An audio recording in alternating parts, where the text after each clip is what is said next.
Capcom al parecer arruinó el competitivo de CBS 2 por no conocer a su audiencia. O al menos, esa es la impresión que dejó muy recientemente con la Fighting Collection 2, asunto que incluso fue abordado por los jugadores más sobresalientes de la escena competitiva. Solo que este tema tuvo opiniones muy divididas en redes sociales y en distintos foros por parte de los jugadores. Algunos están de acuerdo, otros no tanto, y a la mayoría parece no preocuparle en lo absoluto. Pero, ¿qué sucedió? Esta cuestión no es nada nueva. De hecho, si hacemos memoria, no es muy distinto a lo que vivimos hace más de 20 años. En esa época la gran mayoría había dado el salto generacional a PlayStation 2, Xbox o GameCube, y había algunos jugadores activos en Dreamcast. En general, a muy pocos les preocupaba que había diferencias entre versiones, cada quien tomaba la suya y la disfrutaba con todo y sus diferencias. Pero eso no quita que habíamos jugadores algo exigentes que preferíamos la versión de Dreamcast, porque era la más fiel al arcade, y es ahí donde empieza este debate. En este punto no podemos desprendernos de la escena competitiva, que estamos hablando de uno de los juegos más competitivos de todos los tiempos, ya que básicamente se ha mantenido vivo gracias a los torneos. Las cosas no pueden ser tan ambiguas. Las diferencias entre versiones no eran poca cosa, implicaban todo un cambio de lo que ahora se denomina el meta, y en este caso, en todas las versiones el Group K domina. Y con el Roll Cancel es más sencillo lidiar contra él, ya que te da múltiples alternativas para esquivar y contraatacar independientemente del group que uses, aunque normalmente el segundo más usado en arcade y Dreamcast es el A, así que este bug balanceaba, por decirlo de alguna forma, al juego. Pero en la EO, técnicamente no hay forma de contrarrestar el Group K, por lo que la norma estableció, para los torneos del más alto nivel, la versión regular como el estándar, y así se mantuvo por años. Lo que creó otra escena competitiva alternativa específicamente para la EO. Pero en los últimos años las cosas cambiaron bastante. La EO ya no era la única versión en línea, y mejor aún, ya todos tenían acceso a la versión regular con juego en línea gracias a los emuladores. Pero también a una comunidad muy leal, muy activa, que nunca dejó de organizar torneos. Así que el panorama parece bastante claro hasta aquí. No hay mucha ciencia. CBS 2 es un juego viejo que no había recibido ningún port fiel en más de 20 años. Su nicho de jugadores competitivos seguía muy activo y estos suelen usar la versión regular precisamente por el Roll Cancel. A veces los bugs son buenos para el juego. Pero si la respuesta es tan obvia, ¿por qué Capcom decidió usar la EO?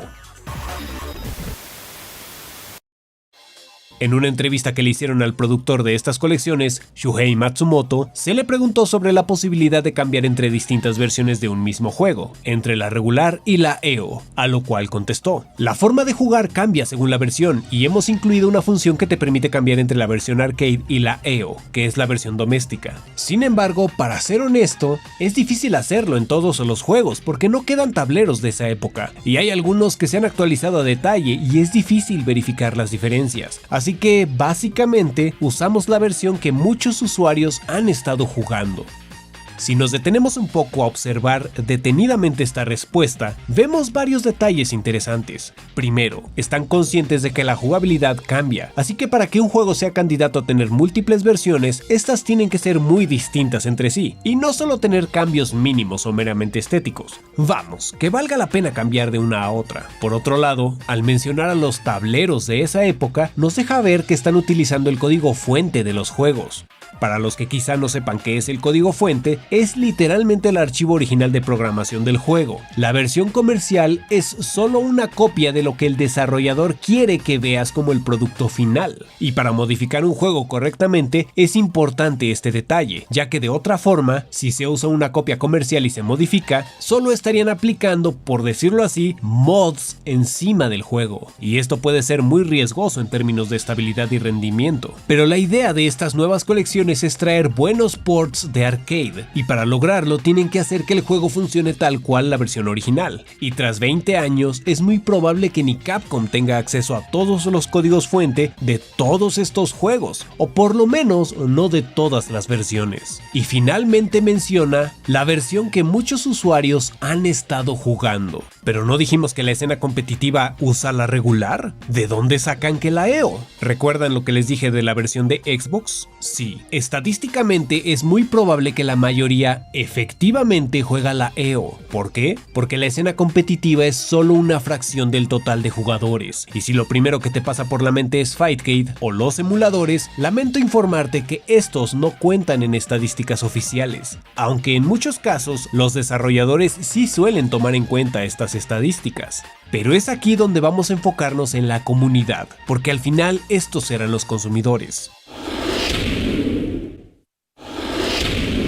CBS 2 estaba en el olvido total, sin un port apropiado ni actualización, lo que provocó que el juego quedara a merced del uso particular. Y la verdad es que los jugadores casuales o quienes gustan ir a la vanguardia de los videojuegos, pues siguieron adelante, por si algún día Capcom hacía algo con este juego. Y si eso no sucedía, bueno, CBS 2 quedaría para la nostalgia y ya.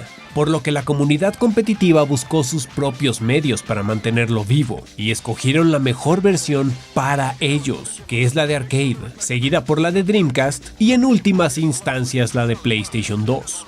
Claro que hay algunos jugadores que defienden la EO, pero volvemos al punto, es a gusto personal. El competitivo de CBS 2 evolucionó a gusto de la comunidad, lo que nos lleva de regreso a la estadística. De todo lo que hemos visto, podemos decir que no hay culpables. ¿Por qué? Porque Capcom solo está haciendo lo que ve que es efectivo, lo que le dicen sus números, y nadie puede culparlo por buscar que juguemos la versión que corrige un error fundamental. Y además tiene actualizaciones en el gameplay, como que te permite cancelar especiales con supers, o corrige otros bugs y problemas de balanceo. O dicho más sencillo, nadie puede culpar a Capcom porque nos haga jugar de la forma en que se supone que se debe jugar. Por ejemplo, quizá te sorprenda saber que en la EVO 2022 se hizo un torneo de CBS 2 y precisamente se usó la EO, así que no es como que una sorpresa que Capcom se haya inclinado por poner esta versión en el clasificatorio de la nueva colección. Y por otro lado, la comunidad competitiva solo pide lo que ellos han usado por décadas, lo que le dice sus números. Nadie puede culparlos porque básicamente ellos han sido los que han mantenido este juego vivo. Y al final, ellos usaron la versión que mejor les pareció al no tener soporte oficial. La realidad es que probablemente ni te habías dado cuenta de la relevancia de la EO en esta colección. ¿O es que en cuanto te enteraste de este ajuste, pensaste en que era injusto y que ya no ibas a comprarlo? Sinceramente es poco probable.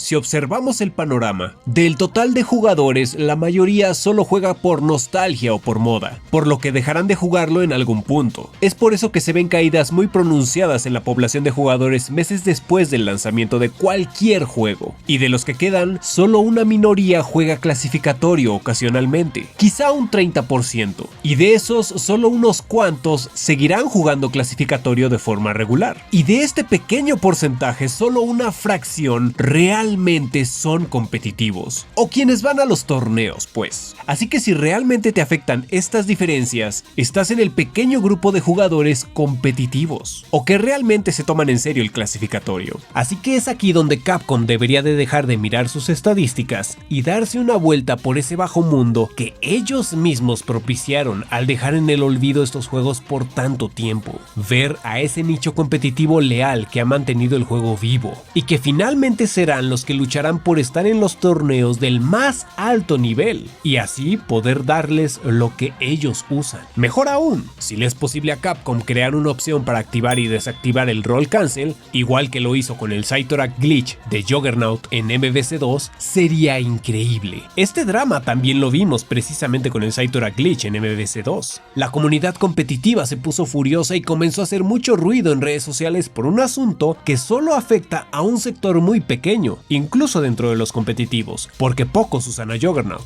Pero de nuevo, son los que siguen ahí, y gracias a ellos el juego se mantiene, así que no está mal que los consientan, y vimos que Capcom lo hizo. Y por eso es importante no apresurarse a ser viscerales y sacar conclusiones solo porque sí, independientemente del nivel al que juegues. Quizá en algún punto decidan hacer opcional el roll cancel, no lo sabemos, pero es muy probable. Ahora, al final, es solo para el clasificatorio. Así que si algo hemos aprendido de estas colecciones es que Capcom está siendo flexible y está escuchando. Aún le falta mucho por aprender y más en juegos tan viejos y difíciles de rastrear. La realidad es que un juego vive gracias a sus jugadores, y hacerse escuchar es una buena medida, y las redes sociales un excelente medio. Pero no tiene por qué ser un drama, sino más bien un diálogo. Si trabajamos juntos, esto hará que cada vez más desarrolladores se sientan motivados a integrarnos, sin importar que estadísticamente sean una pequeña fracción, la minoría de los jugadores. Y de esa forma podamos crear la mejor experiencia para todos.